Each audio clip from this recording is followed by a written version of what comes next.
Hi, this is Paul Shalla, founder and CEO of Delos and founder of the International Well Building Institute. Great to be with you today. We've been merging the health sciences with the building sciences for almost a decade. The first half of that, pure research, getting doctors together with real estate professionals of all types to make sure that our indoor environment can be understood as to all the elements indoors that matter to our health outcomes. I want to say that we appreciate all the teachers out there, all the educators, all the administrators. You guys do the most important task, educating our young folks, and it's not lost on anybody the great work that you do. Without your efforts and help and care and attention to every detail, our classrooms would not be what they are. And we want to thank all the teachers across the world for the passion you put behind your trade and the investment you're making in all of our future. It's a great honor to accelerate and help advance the decades-long mission of Earth Day.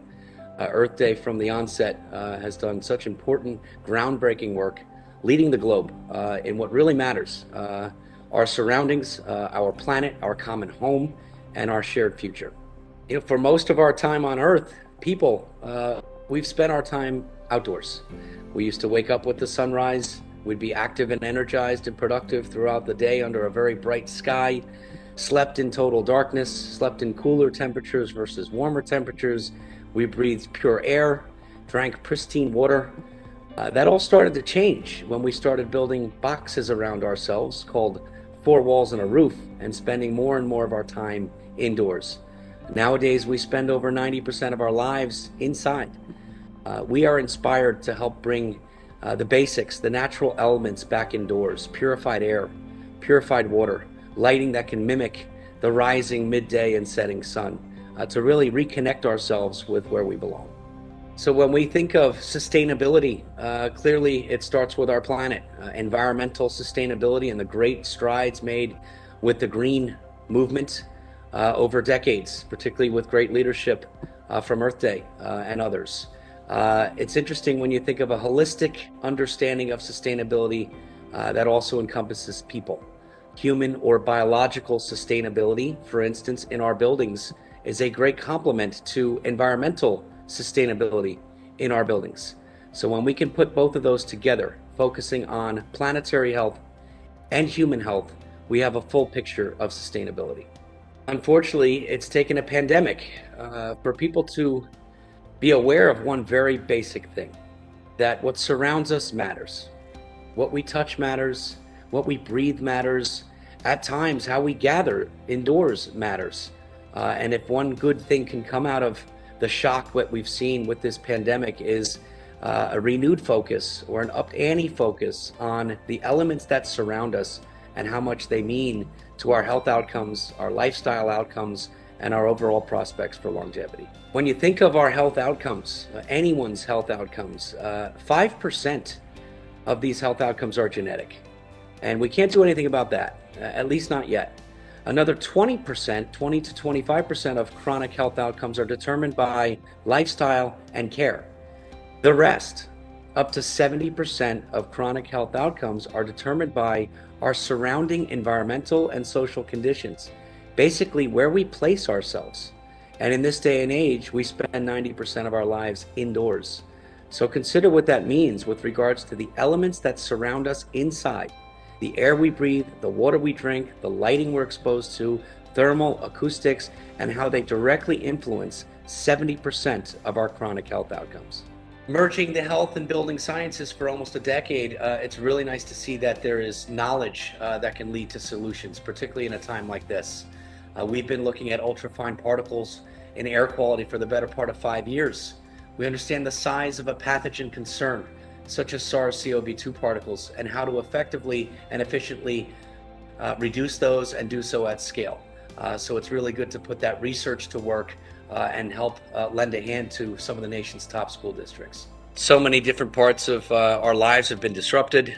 So many different types of spaces, offices, hotels, restaurants, our homes, what have you, particularly schools. What an important and vital component to our society, to our economy. We wanted to really go deep into how we can help solution and help make classrooms safer, particularly as it pertains to indoor air quality in classrooms. This is a decades-old problem. Pandemic or not, indoor air quality anywhere tends to be 2 to 5 times worse than outdoor air quality.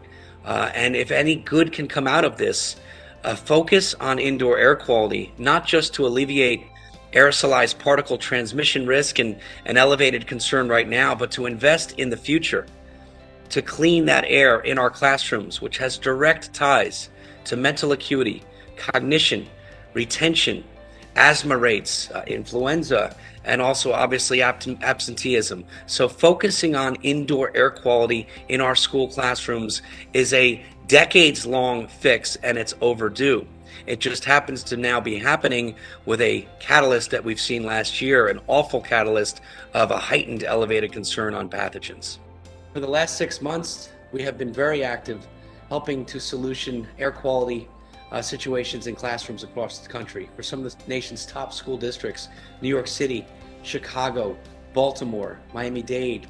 This is really just getting started, but we have been honored to play a role and look to be on the solutioning side of this with regards to portable, standalone, wall-mounted units that can scale into any classrooms across the country. Did you know that less than 3% of the money that has already been allocated to schools would put efficient air filtration solutions into every classroom in the United States? That's encouraging, and that's what we're looking to accomplish. The Well Living Lab, a real research facility in Rochester, Minnesota, right adjacent to Mayo's campus.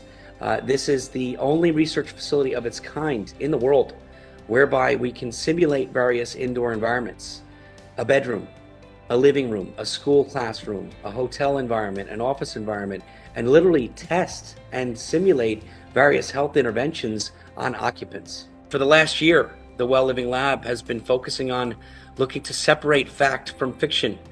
There's a lot of dialogue out there with regards to, for instance, air quality and air purification methodologies. Truly getting down to the science, the micron size efficiency that matters on pathogens is a lot of the good work that's being done at the Well Living Lab. An observation we made a long while ago was to connect the built environment with the human condition. Given how much time we spend indoors, all of these elements around us matter.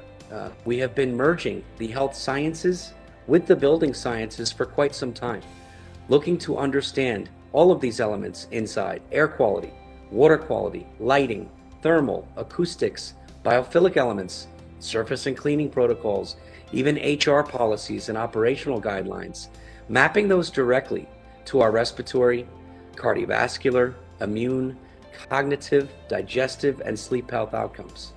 That ensuing body of work went through tremendous scientific rigor and peer review, and ultimately resulted in the introduction of our well building standard back in 2015. Earlier last year, with the onset of the pandemic, we were asked to serve a role. As the world's largest certification body for healthy spaces, healthy buildings, industry folks across different sectors asked us to create a new designation, a subset of the full WELL standard focused specifically on health and safety protocols. We moved quickly, assembling a task force of over 500 virologists, public health experts, behavioral scientists, building scientists to convene and pull forth 15 relevant criteria to create the WELL Health Safety Rating. This is a third-party verification of operational protocols and managerial guidelines that govern good practice for health and safety. The WELL Health Safety Seal launched about 6 months ago, and it's being adopted broadly. Bank branches, retail stores, schools, libraries, hotels, office buildings, with that symbol of confidence after a third-party verification of things like cleaning protocols, emergency preparedness planning, continuity planning, health services, and stakeholder engagement, and air and water quality management. This is also a program that's being messaged heavily into the public consciousness with a Look for the Well Seal campaign, where we felt it was important to combine people of reach and influence with people of credibility and science to get the word out. It's achieved billions of media impressions and will continue to educate the general public on what that seal stands for, that symbol of confidence, that third-party verification of good practice. We'd like to show you that video now. We all want to feel safe in the places we spend our time. Restaurants, theaters, stores, hotels, stadiums, offices, banks, childcare centers, and schools. I'm Dr. Richard Carmona. This is the Well Health Safety Seal from the International Well Building Institute, the global authority on healthy buildings. When you see the Well Health Safety Seal, it means health and safety measures have met rigorous scientific standards. So look for the Well Health Safety Seal outside and feel more confident going inside. It's an honor to participate in this platform, to participate in this movement.